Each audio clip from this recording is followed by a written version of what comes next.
Christina, let's talk about relationships. Great. Yeah. It's like in our vortex. Let's talk about it now. It's absolutely in our vortex. I felt in honor of your work that you are doing. And since Chris and I are celebrating our 13th anniversary, wedding anniversary, actually together we are already 19 years, and we are preparing for your wedding. Yes. We thought it's a good idea to talk about relationship.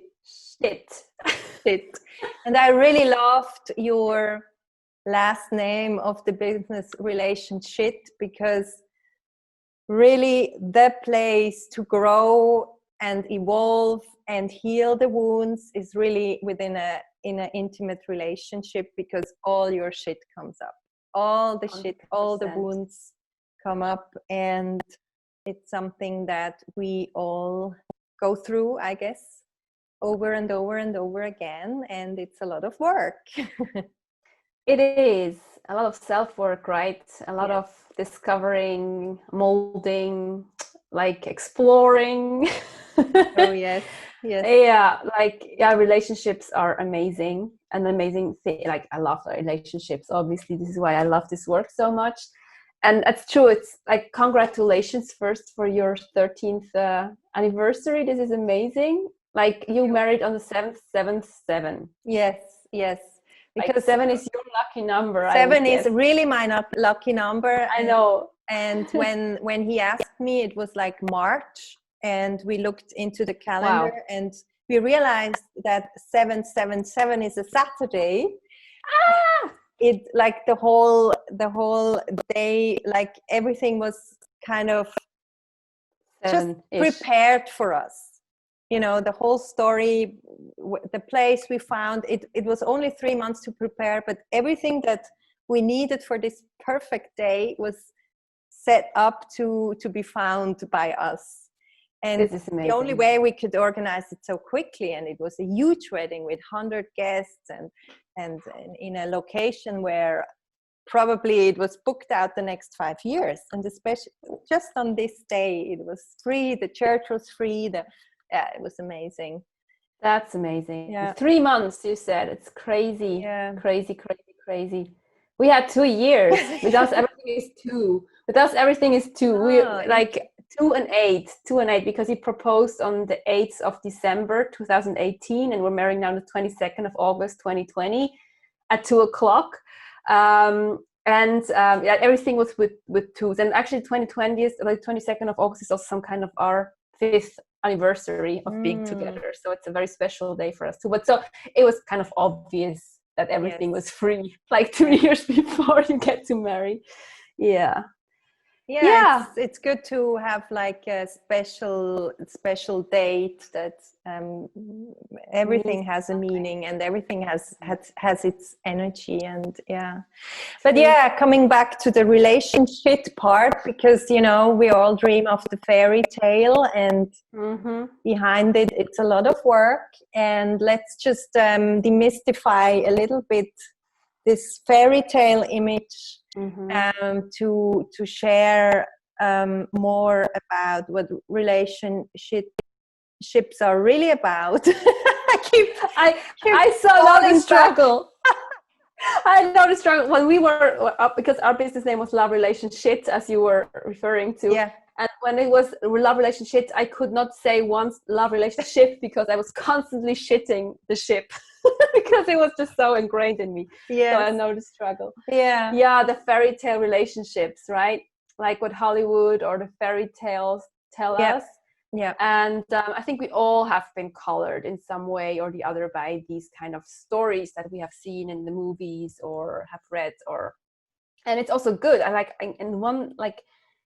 On one hand, I really think romance and this fairy tale-ish part of it is a very important part of a relationship.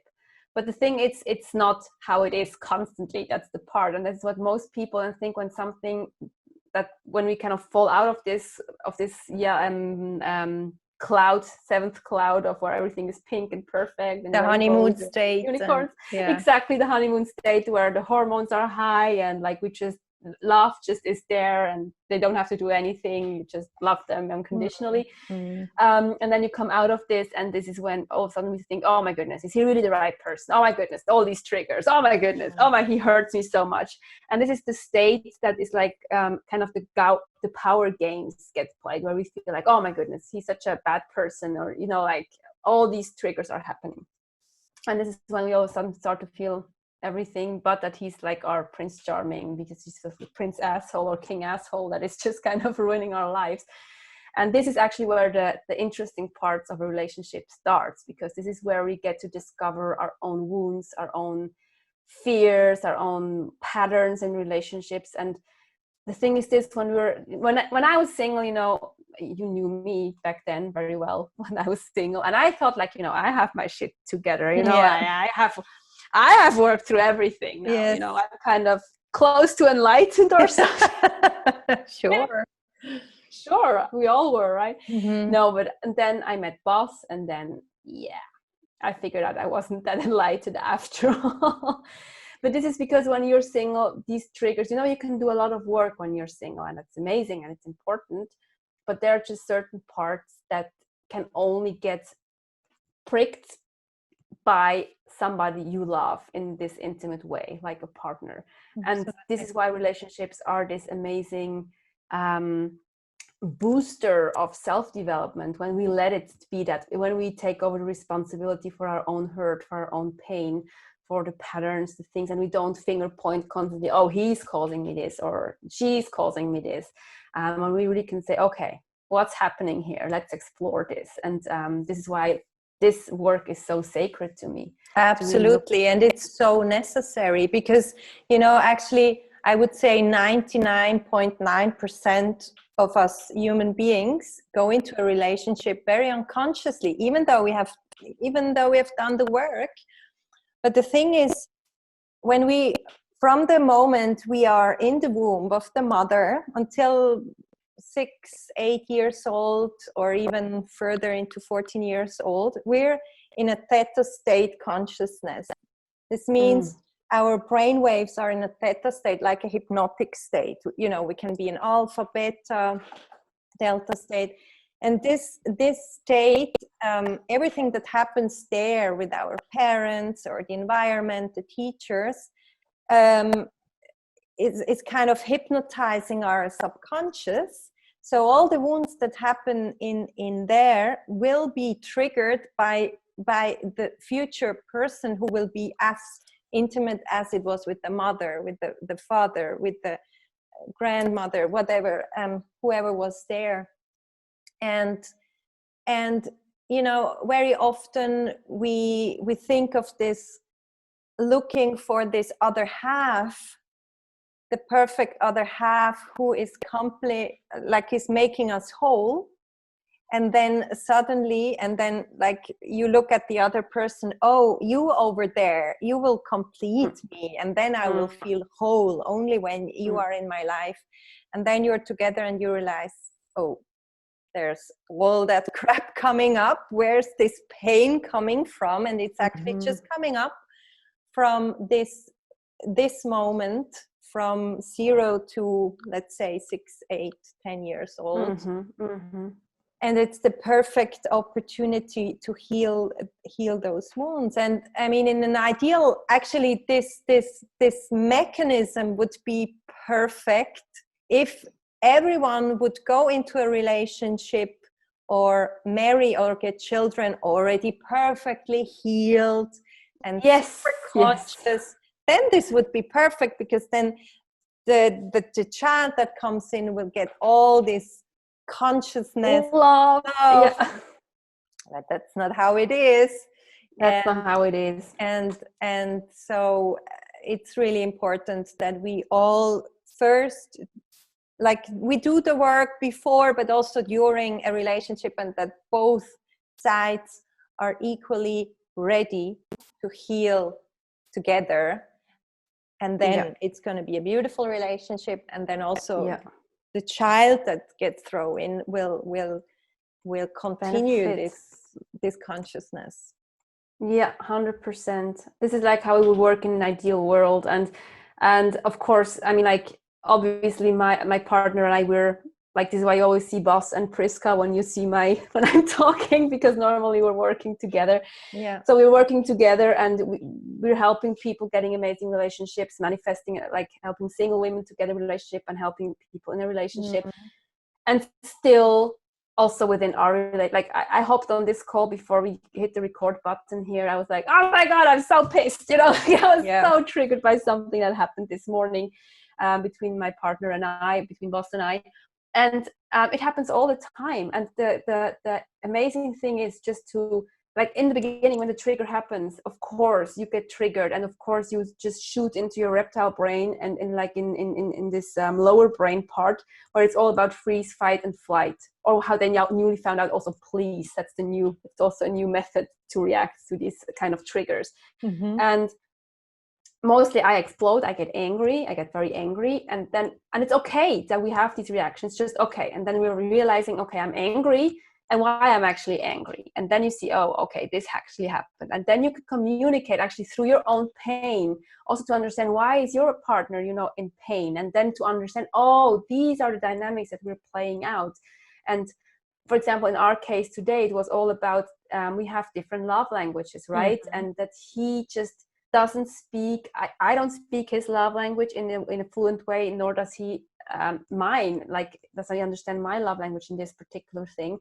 And it was some kind of a misunderstanding. I didn't feel that he was grateful for what I did, while he actually was. I just couldn't receive his gratitude in the way, like, I couldn't receive it. I just couldn't feel it. I felt taken for granted. I felt like, what the hell, you know. And he actually was expressing it in his very own way, and I just couldn't receive it. And when we find that out, we can also talk about it, and then I can also explore, okay, how where is this coming from, this pain of not feeling heard and seen. Of course I know this because it's something that keeps on coming in my relationships, this feeling of not being heard or misunderstood or not being seen or valued for who I am. And to see, oh, okay, another layer of this, and not to pinpoint, like to finger point, oh, Boss, you are hurting me. It's actually my old story that is hurting me, and not him. Yeah. And not to think, oh, because of you I have all these problems, and because of you I feel so angry, sad, whatever, and if you wouldn't be here I would feel much better, whereas someone else would trigger it in another relationship. It would come up again and again. Of course, there are limits, I guess, and there 100%, yes, foundation, or like on a very, very deep soul connection. There needs to be a connection, otherwise the relationship will fall apart. But what often happens then is, oh, you make me feel like this, so I'm gonna look over there and look what I can get from this woman. And then the other person says, okay, but then I'm gonna look over there and look what this guy can give me. And exactly. It's about, like, running away from the problem. Like, of course, what you said, there are boundaries. I mean, like, we're not talking about abuse or gaslighting or like any kind of unhealthy relationship patterns. It's really about, I mean, like, it has to be safe for everybody included. That's when we can do this work. Yes. Because otherwise there's no safe foundation. So this has to be there. There must be safety feeling for both partners so that we can do this work together.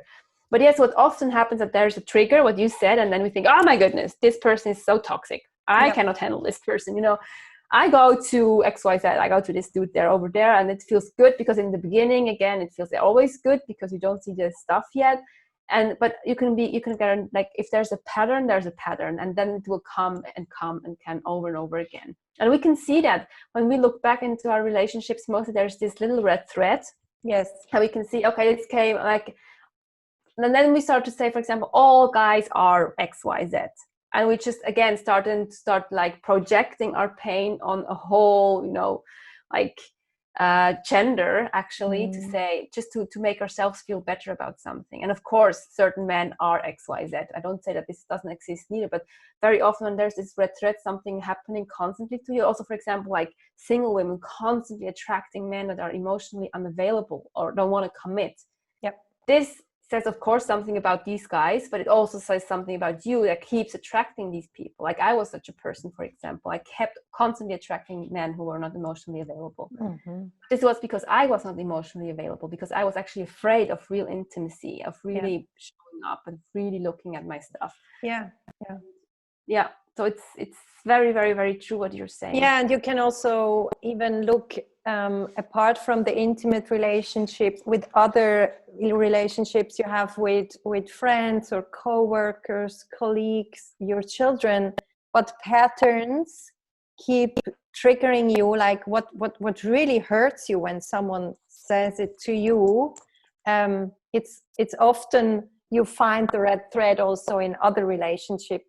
Not only in the intimate relationship, but there is like obvious, there it's like in your face all the time. And you know, when you are in that mode of in the outburst, when you kind of don't reflect before your words can come out, then it can be very painful, and then the ping pong starts to happen in between you know, the words. Someone has to break it to get out of that war. Yes. The ping pong. Oh my God, how do we know the ping pongs? So what's your solution in a ping pong moment? Sorry, what did you say? What is your solution when you two are in a ping pong moment? Like there are several things. If we are very deep in it, like we used to work with a relationship coach, because even we do that, right? Because we're realizing every coach needs a coach. Every coach needs a coach. And she was working with us with a word that you can say, like we also like a code. Used it like a code, exactly. For example, it had such a hilarious, like I think Brukhust even was our stupid word. It actually means like fart. It actually means, translated, something like pants cuff. So you know, kind of taking yourself out of this seriousness dynamic. Exactly, of the seriousness. But mostly actually how it worked for us or it works for us in action, it's about just, you know, first we just know we explode, and it's okay, you know, not judging ourselves or the other for that there is exploding happening. And it's just, and then when this ping pong situation comes, but you did, and then we said, and it's always the moment when I realize, okay, one moment, he's defending himself, so he feels attacked by me, and I feel attacked by him, so he's hurt, I'm hurt. And then start asking questions. This always takes us out of it. Okay, like, okay, how did it work for you? Or how do you feel about that? Or how does that make you feel? And this is what always, when it breaks, when I start asking questions, this is when he starts to think about him, and I think, actually, it made me feel like this and this and this. Okay. And when I can some kind of step out of my ego, wanting to be right, and can start asking questions, this takes the brain in a total different, you know, we get out of this, no, you, or no, I'm not. And, you know, like this kind of ping pong thing into this, okay, state of curiosity, where we actually really want to understand our partner. Because underneath everything, they both want to reconnect. I mean, like there's this inner hurt child. We both want to just be loved by the other and want to be seen and heard. And so I know when he's also getting, in my eyes, mean or stupid or whatever, I know that his inner child is active. And it's just a question, who can break out of it first? Who can, you know, be the more reasonable one at this moment and step out of this cycle and just start asking questions. Say, okay, I understand that this hurts you. Or that if I said that this might have hurt you, I'm sorry about that. Is there more, you know, like, and, you know, just getting to this thing. And then, of course, when you start apologizing, or if you start to say, okay, I see you, the other will automatically also say, okay, I see that too, that this probably hurt you too. And I'm, you know, or also, for example, today I was so angry and I couldn't snap out of it. And we were just then dog walking. Like, and I was like thinking, oh, I know it's stupid. I thought like, no, I don't want to make the first move. Yeah, And he yeah, probably yeah, thought yeah. the same thing. And this today, he was just, at one point, we just looked at each other and had to laugh because we both realized how stupid we were acting. That's and great. Then he just took me in his arm, and I held him. We just walked, and like just the last 5 meters, I was thinking, did I just walk this flipping whole dog walk without talking a single thing, really? And then like just 5 meters before we were home, we were kind of, this happened. And then we realized, and then we had another talk, and this is why I was too late. Sorry, Christine. About, okay, what actually has happened. And, talking about these love languages and saying, okay, this way we feel really not seen. And, okay, how can I make you feel seen then? And, having these conversations. So this is how we do it. Sometimes it takes time. So it takes, just sometimes we also have to be just like a little stubborn child. And I used to beat myself up for that, but not so much more anymore, because I also see, okay, yes, I'm hurt. It's okay. I can also be a bit bitchy, and he's hurt. So he can, just having more compassion with ourselves, with our partners. Yeah. And asking questions. This really helps so much. And do you have something that you guys always do? Yeah, I mean, within that fight of attention, who is right? I realized the code word somehow doesn't work wonders then, because we tried it several times. It's like I'm too much in the emotion then. Yeah.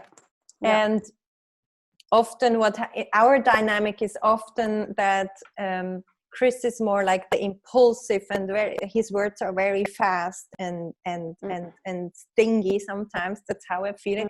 And then I feel like it's in my field, and now I have to throw it back. And the only way that works for me is I leave the room. I go outside and to really make a break, a physical break. And then he realizes, okay, now I've gone too far. And then I need some time, then I'm really the hurt one. Then normally then I really feel like, oh, I'm so, he has to come back, because kind of he initiated the and for him it was more like a outburst that's just in the moment, and then it's out. And for me then it's like, whoa, now I'm on this wave, now I have to transform that wave again, and that takes some time. So often we have the same talks then afterwards. And or what often helps is when I feel like he's angry about something, that just do something with his body, like lift him, or like a little boy, like just relax or shake him or something like that. Not to look at things so seriously. That's another way. But for us, it's really, or for me especially, to go out of the room, the same room, so that this ping pong cannot really happen again. That's smart. Yeah. Sometimes it's really good to, like, it's always good to go back. That's the important thing, and I know you do. So like that, there's this reconnection again. Yes, that has to happen. Yes, exactly. That's where the magic happens, right? Yes. But the it's totally okay to leave a situation where you feel like, okay, this is not leading anywhere. Like I love that you say, okay, I need to physically leave the space. Actually, I just leave the space to change the energy so that we can talk, because in that fight mode we cannot talk. No, that's so true. That's so true. I'm actually awaiting the talk, but and I need to talk a long time through to really, really transform the emotions that have been triggered.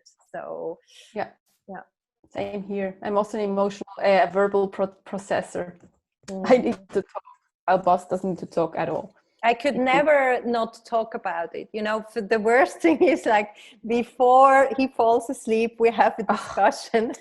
And then I have to, and then I a sleepless night. Oh my God. I know the struggle.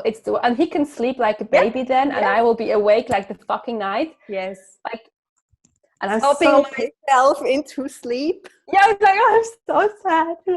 Nobody. I'm such a victim. Yeah, I think we all know these situations, don't we? Yeah, and then in the morning he's like, "Oh, why are you mad?" And I think, "You slept." Because I have a headache. Yes, and I have a headache, and überhaupt, and it's just like, sorry, überhaupt. Überhaupt.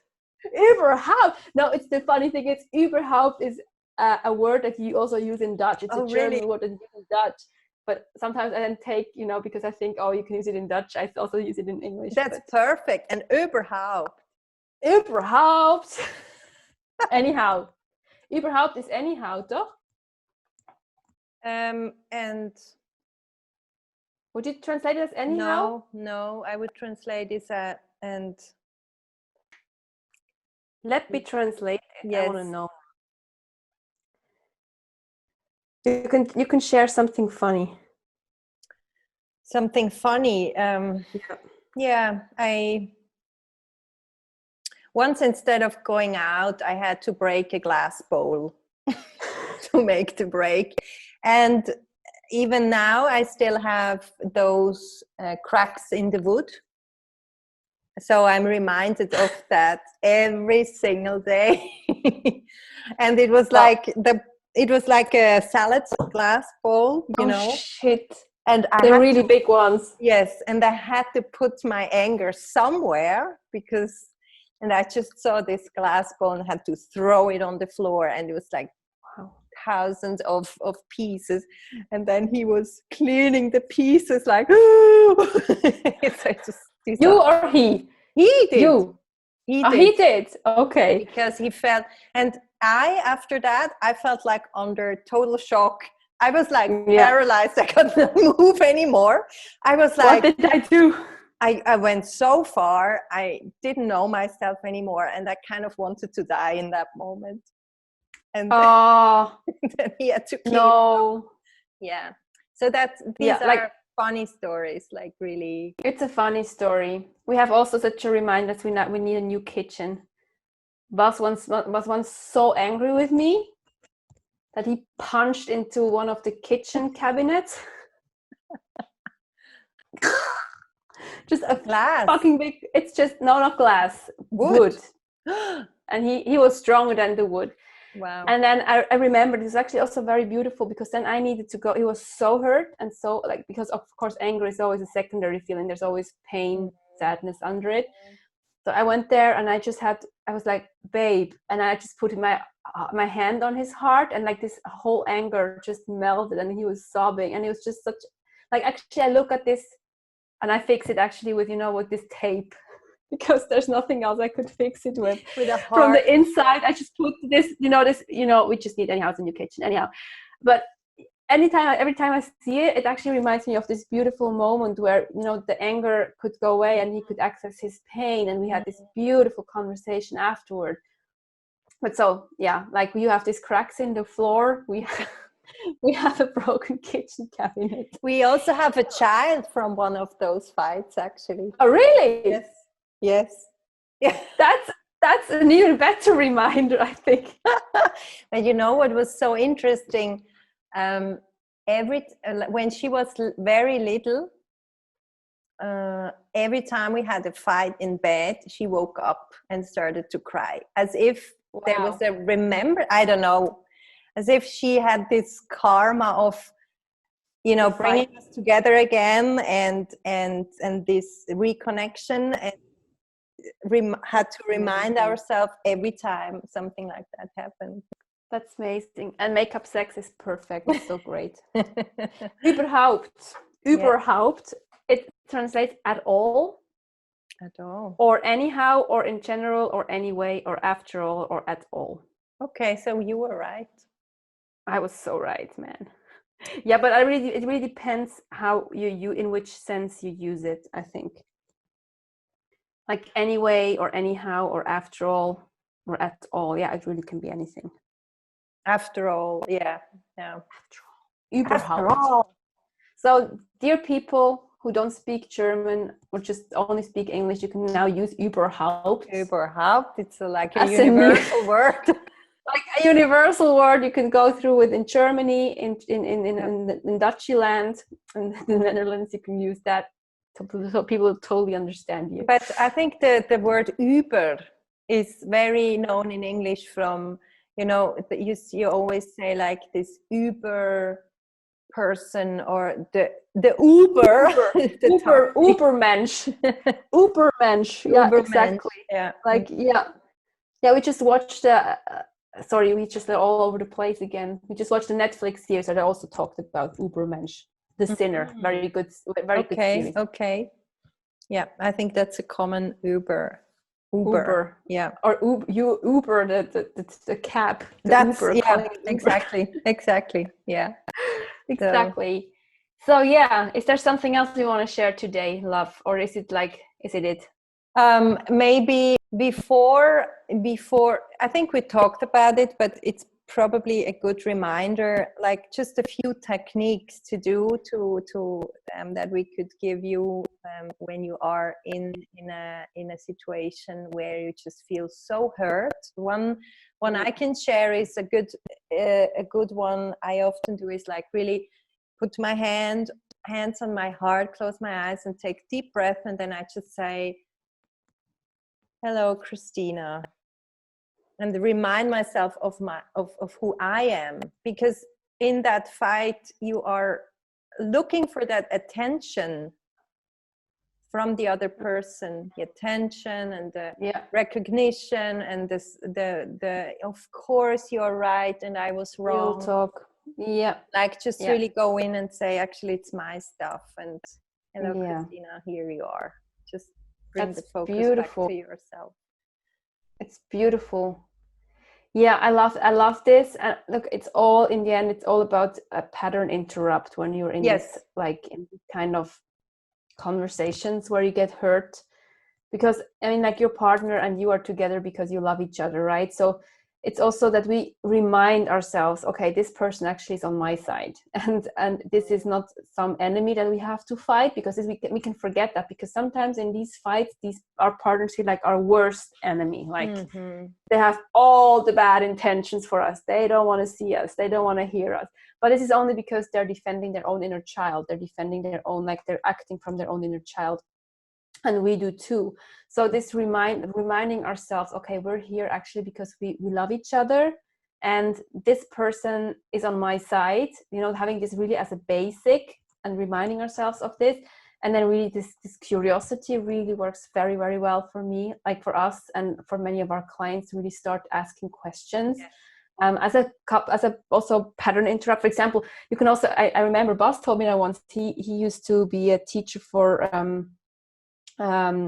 kids with how do you say that, like for the difficult kids, learning difficulties or disabilities, but they were like, you know, they were kids who had like very bad, like very problematic social backgrounds, who were in gangs, who were very, you know, prone to violence, but also had autism, like there were every kind of kids in classes. So he worked with teenagers, so he often also got physically attacked by them. So what he did when they got very, you know, angry at him, is that he asked them a very stupid question, like something like, what did you eat for breakfast? Or what did you, like they were like, they're like, what did you eat for dinner last Tuesday? Yeah. And then immediately they're the brain jumps to this question. It's like a food for the brain, and then it jumps there, and then because you're in the head again, it takes you out of the feeling into your head. And then you can start thinking again. You start thinking also with your frontal cortex again. Exactly. That you can think again, because when you're stuck here, it's just about reaction. You only react. Survival. Yeah. Exactly. We're in the survival brain, in the limbic brain. So it's really important that we have this access again, and this helps. This is why questions are so amazing, and to really see the other's pain through your own. Yeah. Like, yes, I'm hurt, and I know he's hurt too, or she's hurt too. And to see that and caring about that, because when you do that, you will get it back in return. That's beautiful. Like, this is when people feel so loved. This is when people feel so seen, when they see, like every time when I can break the pattern, and when we're in such a painful dynamic, when I can say, oh, I see you're hurt, I'm sorry, or like how does this feel, or and asking questions, being really there for him. This is when the whole game can come from I want to kill you to oh my goodness, I love you so much, let's make a child. Yeah, yeah, Yeah, yeah. exactly. And also what you reminded me of is the physical connection can also help to break the pattern. So really like hug each other, for instance, even though it's unbelievable in that moment that you could do it because you are so hurt and you're so against this person. It's like this wall between you. And it just make the attempt to connect, to put, what you said was beautiful, to put the hand on the heart, or even hug, or take the hand, to get out of the brain into the body. It works especially when somebody's like me, because my main love language is physical touch. So if somebody does that for me, I immediately can snap out of things. And with Bassa works too, luckily. So, but yeah, so, that's it. We mentioned now several times the love languages, and there is actually a test online where you can find out what your love language is, or like it's like 5, right? 5 ways. Yeah, 5. Yeah, 5. And we will link we will add the link where you can do the test for free. Yeah, and it's amazing that they just updated the test. It's now a very beautiful website where you also can see percentages. Yeah, how much you are. It's for singles, for couples, for teenagers, for kids. Oh wow! It's beautiful. They really made it very beautifully. And like there are these 5 are physical touch, words of appreciation. It's quality time, gifts, like gifts that really come from the heart, and doing favors for each other are these 5 things. Yeah. And then you can really do the test. It's great questions. I really think it's beautifully done. And then you have these percentages of how much, like how much percent is your love language. And it's really, really important that we learn the love languages of our partner, because like when they have a main love language, they can only receive the love in this particular love language, because translating doesn't help. Just because he's actually sending me love in his language, it's beautiful for you to know that he loves you in his way. And for really filling up your love tank, he or she needs to give you the love in your own mother tongue, actually, and the other way around, of course, so that they really feel like, oh yeah, I really feel loved now. And this was also so beautiful in other relationships, mother, father, children, bosses, friendship, and like neighbors. Like it's so cool to see, actually it's even more handy to see, they actually are showing me love constantly. I just could not receive it because they don't speak my language. So maybe your boss, even to heal the relationship with your parents, for example, it's a very good way to see, well, actually they have shown me all the years, just in another way than I was looking for. So true. I love the 5 love languages, even if I think there are actually more. I think there would be more. But I have no theory yet, but I have to think about it some more, because sometimes I feel like there's more. But anyhow, like these really are helpful. That's a perfect ending for this episode. Go and do the test, and if you already know it, maybe it's time to redo it. And exactly. Exactly. That's amazing. We hope that these little tools could inspire you to maybe get out of the fight zone a little quicker next time, or just to remember that a relationship in its ugliest, darkest moments is actually our biggest way, fastest way to grow. 100%. 100%. Yeah, and I just realizing I could talk for this forever, because we didn't even talk about attachment styles or relationship blueprints and so. But anyhow, that's next other time. There's so much we could share about that. But yes, I really think in the core, what it's all about, it's about like remembering the essence of what this is really about our own essence, about the essence of our partner, of the essence of the relationship, because I strongly believe in 3 identities in a relationship, like the relationship itself and you and me. and to really remembering that we're all human and that we're all having our stories. Yeah. And that's not about hurting each other. It's actually about growing together to a new level, getting to a new level together. Yeah. And growing, helping to evolve the whole humanity with that work in the little, the smallest entity. Yeah. And that's the work that you mentioned you and me, and we are together. This is actually our 11th episode. So one makes 11 or 2. 11, exactly. That's beautiful. Thank you so much for your friendship, for everything. I love you so much. Yes, same. And thank you for listening and watching, and see you next time. Bye. Hasta la vista. Soll ich wieder einleiten oder tust du? Oh, lieb. Du musst das tun. Okay, Regina. I'm calling you Regina now. Virginia. Regina. I could say, Christina, let's talk about relationship. Okay. It's very cute. Quatsch, now. Es ist immer so doof, dass es wissen. Ja, Christina, let's talk about relationships.